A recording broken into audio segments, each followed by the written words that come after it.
همونطور که میدونی هنرمندا در دنیا جز رده بالای جامعه هستن از نظر درآمدی و از نظر بیزینسی معمولاً موفقن.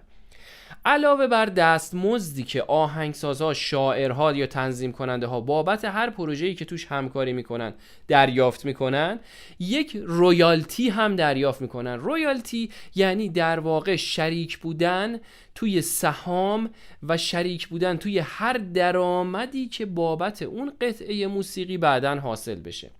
یعنی اگر اون آهنگ توی یک کنسرتی اجرا بشه یا بابت ویو یا پلی شدنش درآمدی حاصل بشه، تا آخر عمر 1% از اون درآمد مال اون شاعر یا آهنگساز یا تنظیم کننده است.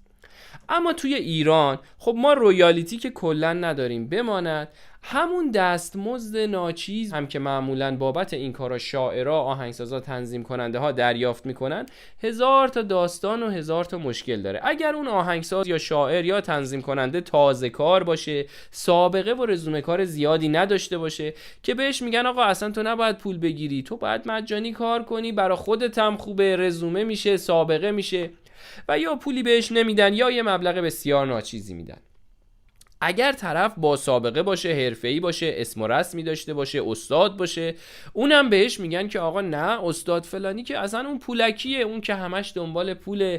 انتظار داریم ما از نظر فرهنگی که هنرمند بابت هنرش یا پولی نگیره یا اگه میگیره یه مقدار بسیار کمی که فقط بخوره و نمیره.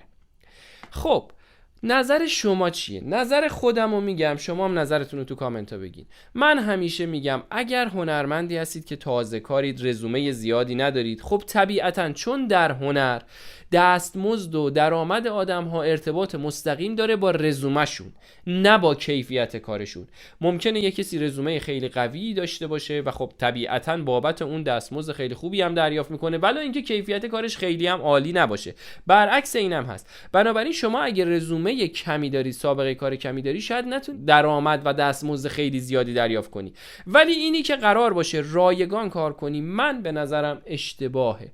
اگر قرار رایگان کار بکنید، توی موسیقی با کلام اگر فعالیت میکنید، میتونید خودتون بخونید، خودتون وکال کارتون رو اجرا بکنید، حتی اگه هدفتون خواننده شدن نیست و فقط میخواید برای تولید موسیقیتون یه وکال داشته باشید. امروز با کمک تکنولوژی و امکاناتی که هست واقعا نیازی نیست که همه سالها کلاس آواز رفته باشن، مهارت آواز داشته باشن تا بتونن یه آهنگ ساده پاپ رو بخونن.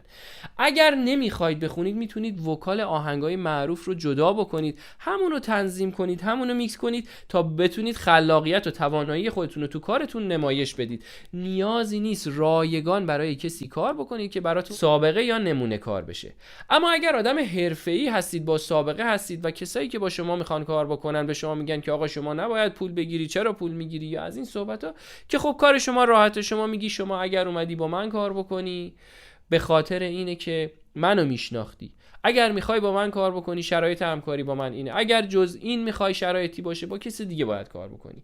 من به شخصه به هیچ وجه موافق این نیستم که تو دور زمانه فعلی حداقل کسی بخواد رایگان کار بکنه برای کسی دیگه تو کارهای هنری. چطوره که یک دکتر وقتی بخواد جون یک انسان رو نجات بده، قبلش حتما باید اون مبلغ اون عمل جراحی که قراره انجام بده تو حسابش بیاد، بعد اون کار رو انجام بده. ولی یک هنرمند اگه بخواد بابت هنرش مبلغی دریافت بکنه، جالب نیست و اخلاقی نیست یا هر چیز دیگه ای از نظر فرهنگ ما.